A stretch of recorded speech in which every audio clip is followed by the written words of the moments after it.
I appreciate you having me on your show. The reason why I'm coming on is because we have this idea over at our show, and the Democrats are so bad. Nancy Pelosi's so horrible. They lost seats under Trump. That's how bad they are.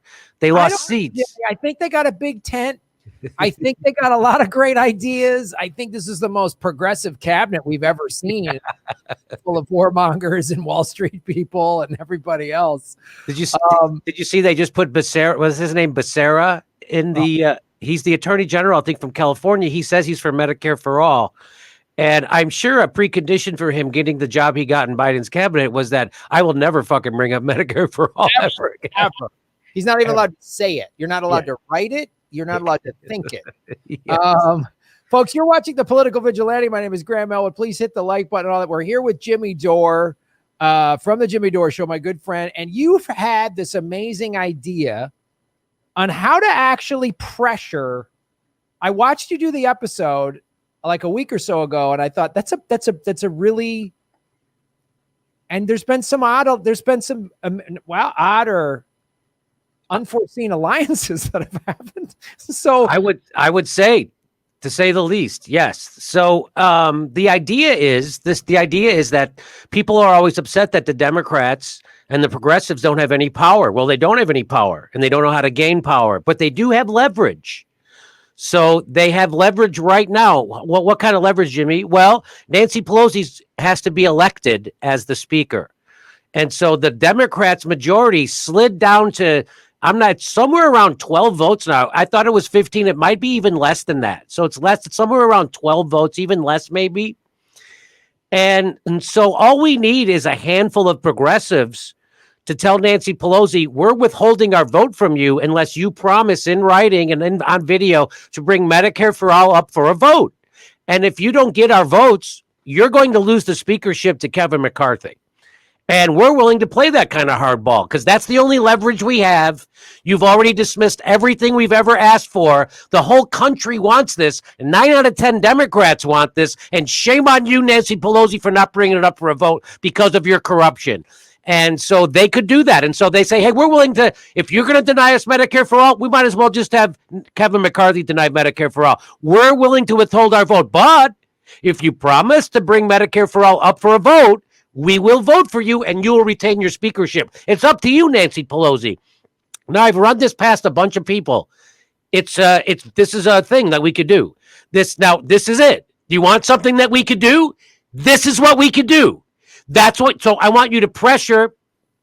Now, instead of what normally YouTube does is they protect all their favorite progressive politicians, what you're supposed to do is pressure them because those are the ones you have the most influence on. Mm-hmm. So you're supposed to pressure them, right? And so I'm asking them and everyone else who watches this show or my show or any show to please pressure, tweet at them, call their office, call the AOC, anybody who's in the squad, call Mark Pocan. Who's that? He's the co-chair of the Progressive Caucus. And you never heard of him, right?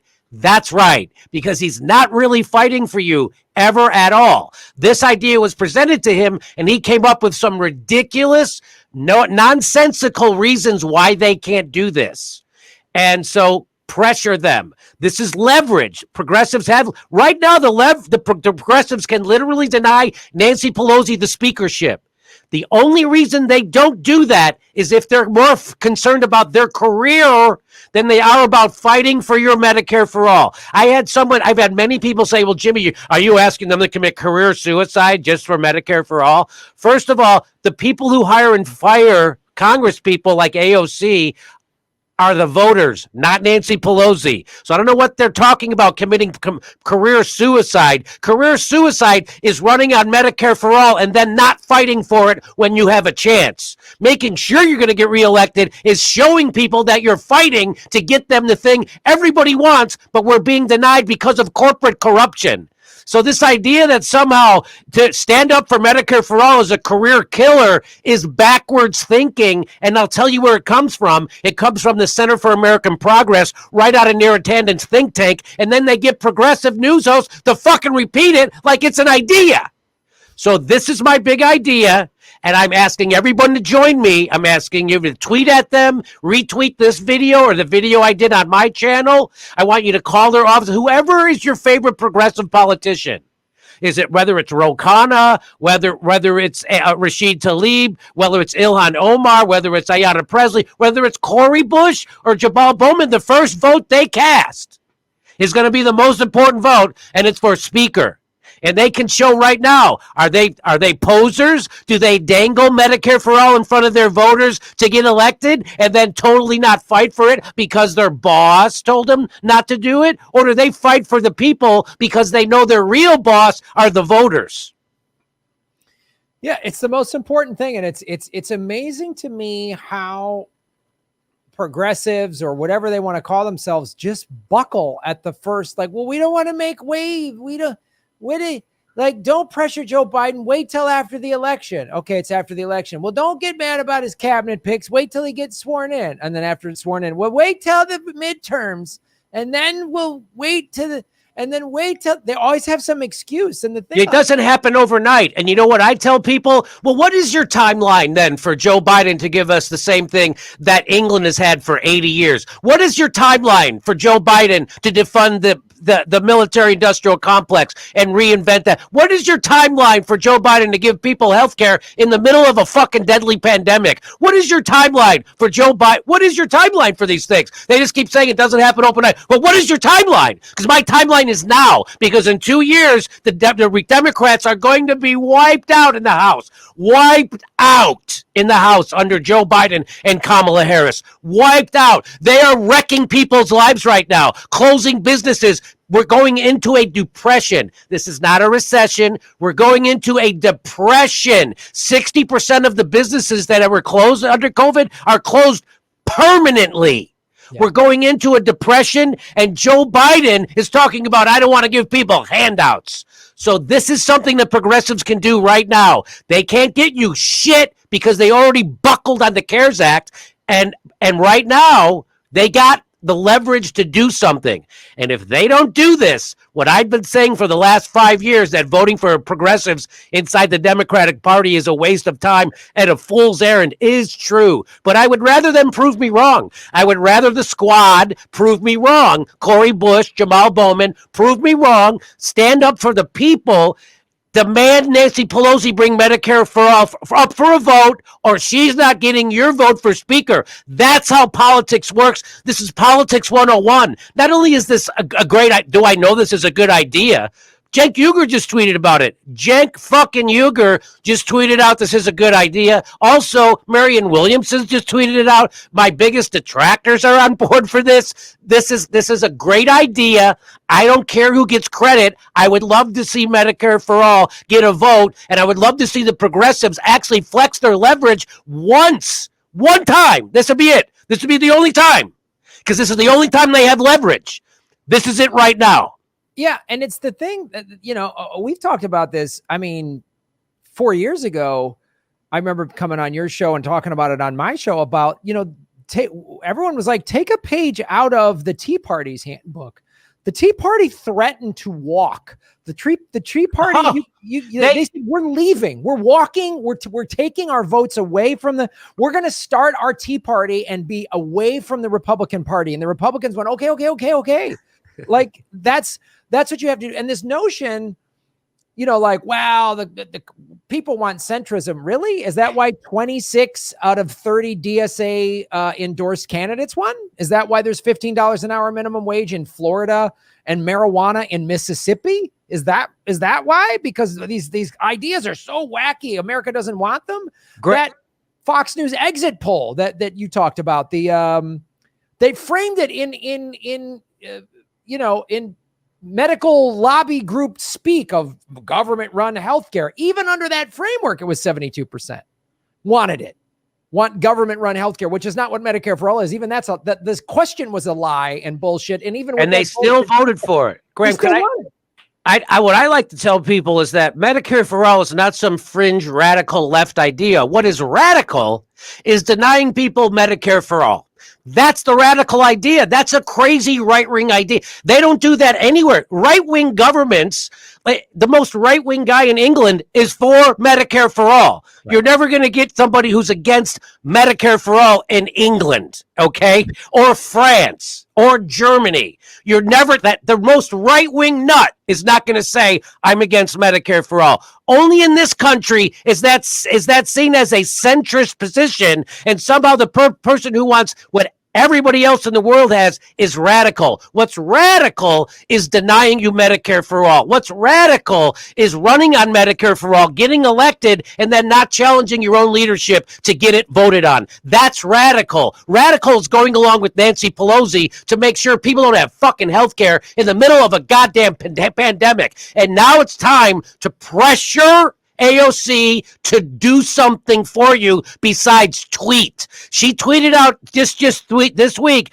that it's time to make people uncomfortable. She said that's what activism is about, making people uncomfortable. Well, it's time for us to make AOC uncomfortable, so she makes Nancy Pelosi uncomfortable, because if it's one thing AOC does not do, it is not making Nancy Pelosi uncomfortable. She calls her mama bear, and she votes every time the way Nancy Pelosi tells her to, and the only time she's allowed to criticize the bill is if she's criticizing the Republicans. When the CARES Act happened, which was the largest transfer of wealth in history, AOC got on the floor and yelled that it was crumbs and blamed the Republicans. And you and I and everybody who watches your show knows that was engineered by Nancy Pelosi and negotiated by Chuck Schumer. So to pretend that this was somebody else's fault, again, the person that AOC has the most influence over is Nancy Pelosi. She didn't use it. The person we have the most influence over is AOC and the squad and Ro Khanna, the people who are closest to our ideology.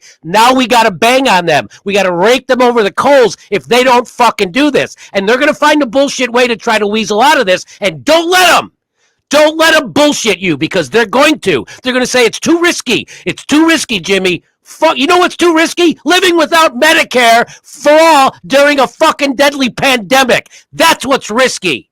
Yeah. Tell the 30-some thousand people a year that die every year because they don't have. Tell their families how risky it is, because they could have been saved. People die because they don't have medical insurance, and this was before the pandemic. Yeah, and Kyle Kalinski's dad died. He'd be alive today if we had Medicare for all. That's why That's why he came out against Joe Biden. Joe Biden's in office, so you don't have Trump to scare us with anymore. Yeah. So it's the Democrats are losing the House in 2022. It's over. So the time to do anything is right now, because in 4 years we're getting a worse Trump. You're getting a way worse right winger. You're getting a demagogue. They're literally shutting down people's businesses and not giving them payroll, and they're bankrupting people and under the threat of jail. And you don't think they're going to go? That's how you build a fascist. You want to know how you get people to vote for fascism? Shut their business down and don't give them money. That's how you build fascism. Oh, there's a new study that there's a World War I disease that the soldiers in World War I used to get trench foot. Trench, yep. That's back now because of the homeless population has like practically doubled just since COVID-19. It was out of control before COVID-19. And now it's even worse because, and we're just at the tip of the iceberg. As you and I both know, January 1st, there's 19 million foreclosures coming. That's the first wave, but there's probably close to 30 million evictions coming. There's at least 30 million looming evictions, 19 million of which are going to come in about 3 weeks. Graham, tell people what Joe Biden and the Democrats did the last time we were in a similar situation where there was an economic downturn created not by the people, but be created by the government and Wall Street. What did Joe Biden do to those 5.1 million families who were on the brink of being evicted? What did he do? Gee, if I remember correctly, I was one of those families, and they gave almost $1 trillion to the banks. And then One West Bank that owned my mortgage told me that they were going to cut my mortgage in half. They said, we're going to put you on a 3-month forbearance. I said, good, this is the stimulus money. The government's here going to take care of me. We're going to put your mortgage, cut it in half. At the end of the 3 months, we're going to restructure so you have a lower monthly payment. Great. At the end of the 3 months, they said, oh, wait a minute, you don't qualify. You're out. And now you're 3 months behind, And so then that's how they did that to me. And unfortunately, Jimmy, it wasn't 5.1. They've done new research. It's closer to 6 million foreclosures happened as a result of that stuff. Then it's even worse than what we initially, because the lasting effects of that. So I was one of the people on the banks, but the good thing is, Jimmy, Obama and Biden did all those reforms. They passed all those laws. They put all those bankers in jail. Oh, no, wait, that was Iceland. Nothing has happened. The bubble was created before COVID-19. There was all these bubbles before COVID-19.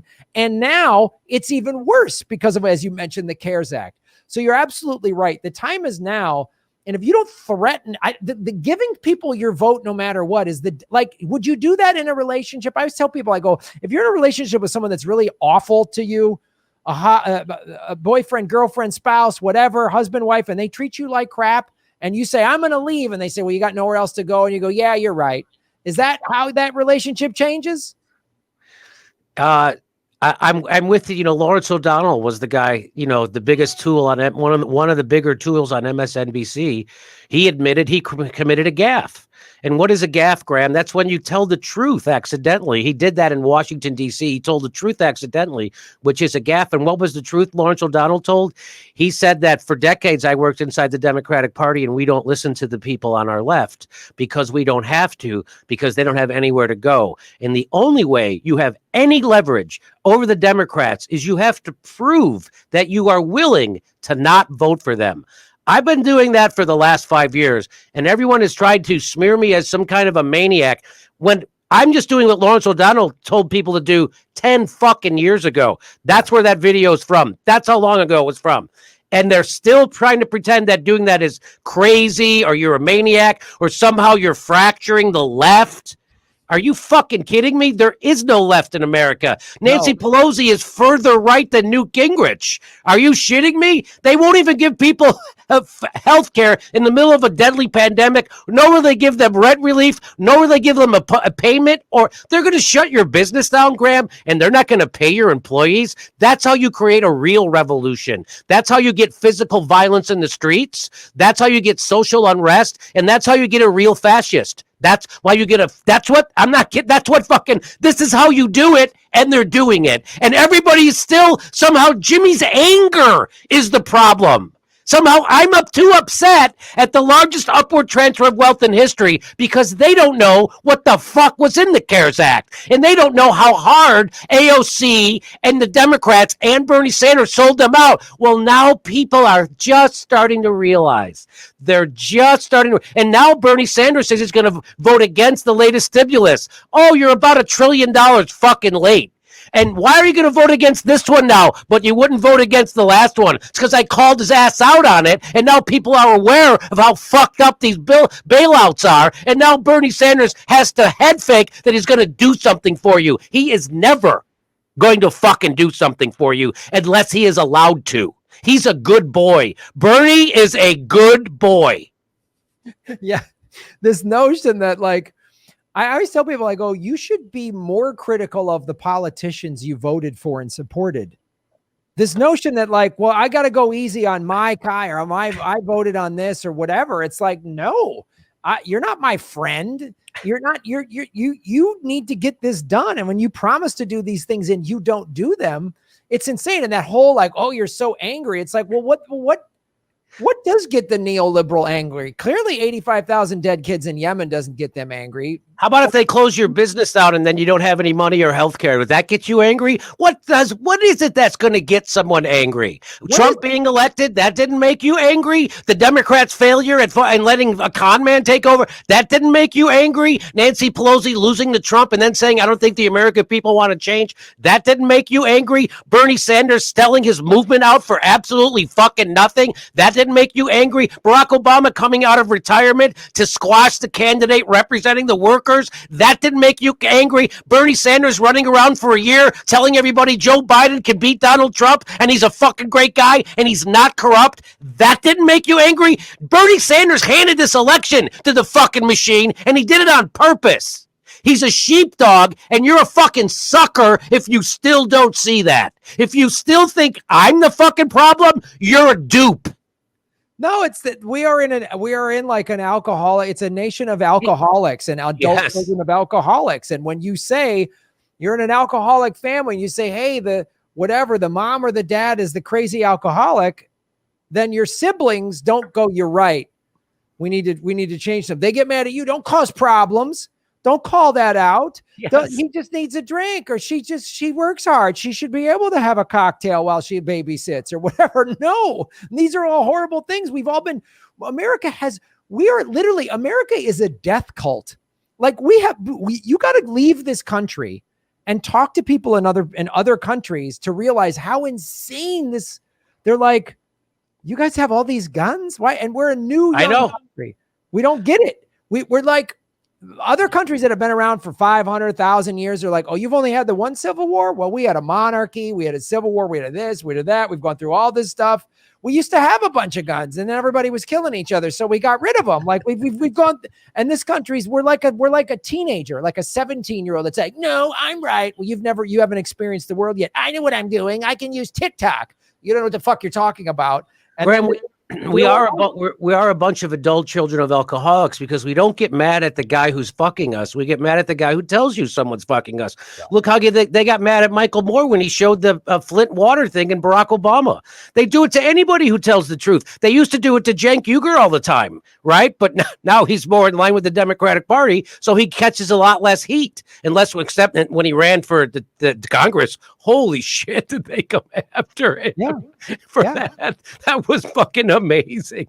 So I don't even know what the point is, but the point is you got to stand up and you got to pressure your favorite progressive politicians, because that's the leverage you have. And the leverage they have is the vote for Nancy Pelosi as speaker, and they can withhold it, and they can and people are going to say, but Jimmy, then Nancy Pelosi will say they're siding with the Republicans. So fucking what? To explain it to your constituency that you're not. The person who's siding with the Republicans is the person who's refusing to bring up Medicare for all for a vote that 9 out of 10 Democrats want. You go ahead and make the case. You have the winning case against Nancy Pelosi. She has the losing one. The only reason they won't do it is because they're spineless, nutless fucking cowards, which is what the right-wingers always say about progressives, and this is going to be a chance for them to prove them wrong. Will they? You and I both don't think they will. I hope they will. I hope they'll prove me wrong. But this right here, if they don't do this, everybody's out tweeting about this right now, by the way, from Marianne Williamson to Cenk Uygur, right, to regular people.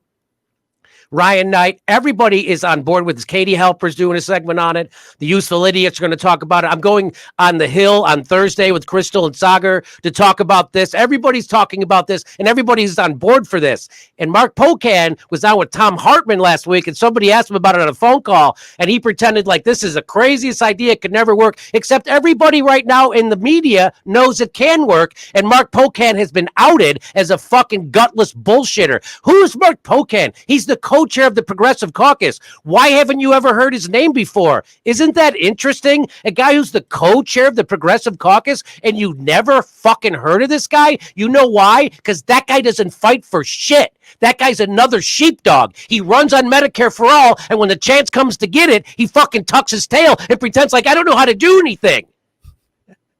That's Mark Pocan, and that's why you never heard his name. Ask anybody in politics. He's the fucking quintessential gutless, spineless fucking lefty. That's who he is. Ask anybody who Mark Pocan is. And he's a shitty liar, and I called him out on my show, and we showed his fucking video from Tom Hartman, and he's a shitty bullshitter. We got him.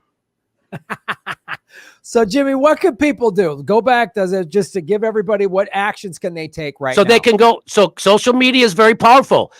You could go to if you go to my Twitter feed right now, you can retweet Cenk Uygur. You can tweet out the video I tweeted. You can retweet Brent Welder, who was a Bernie delegate who tweeted out my video. You can retweet him. Those are all on my Twitter pages. So you can tweet, you can do that. Plus you can call. You can call your favorite progressive politician, whether it be Ro Khanna, AOC, Ilhan Omar, Ayanna Pressley, Mark Pocan. He turned off his phone this weekend. I don't know if you know. They turned his phone off this weekend. We talked about it Friday. He turned it off. turned his phone off.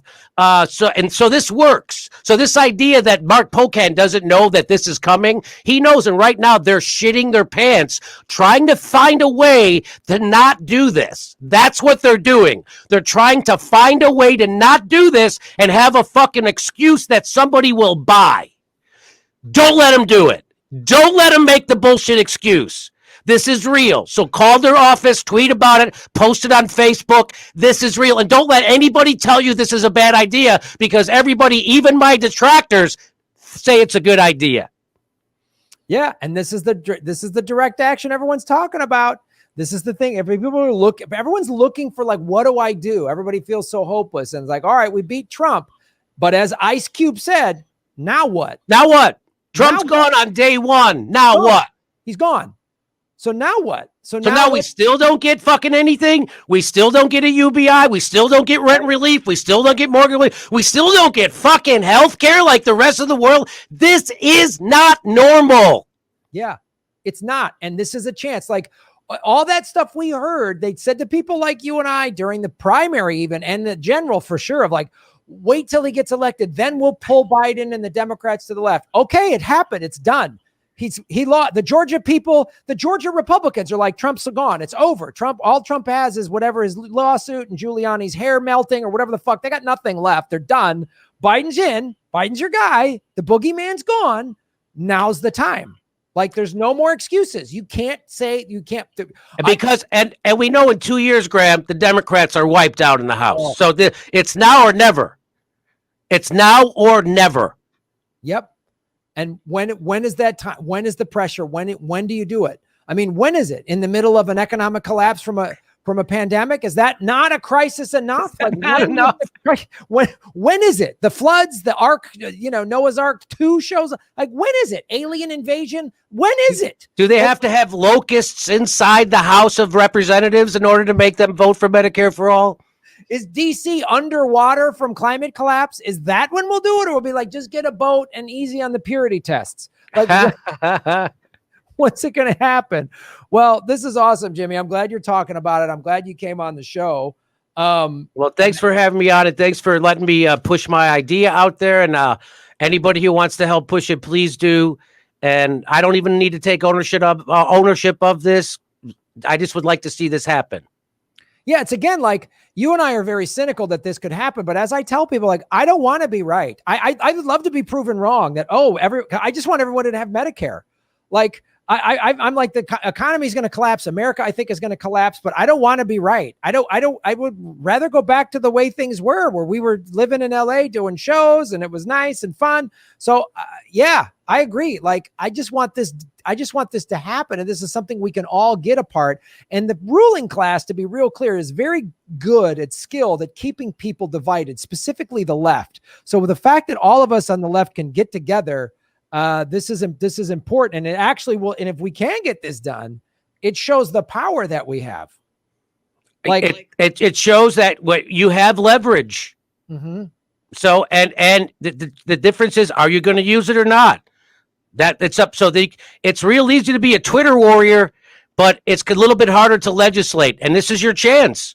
Yes. And if they don't do this, there is absolutely no reason to ever vote for progressives inside the Democratic Party ever again. And I think they know that this is the big, and so they know this now. This isn't a secret. They know, and they're fucking shitting their pants, Graham. They're trying to figure out how to fucking get out of this.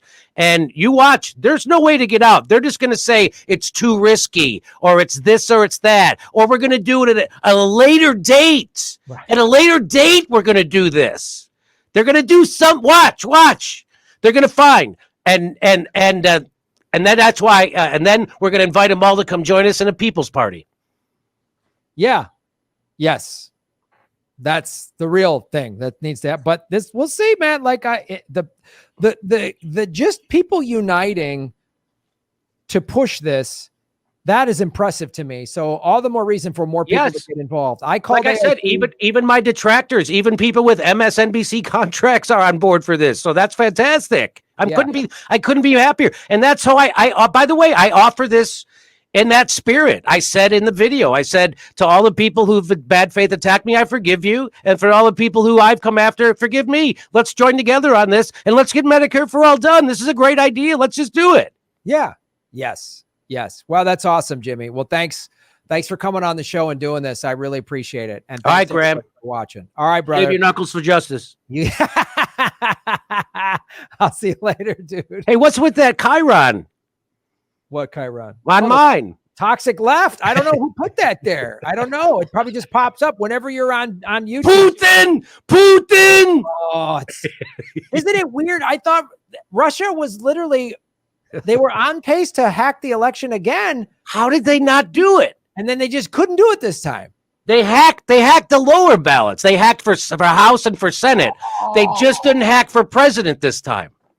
So then did they hack for $15 an hour minimum wage in Florida? That's definitely Putin. That's Putin. That's Putin and Lee Camp.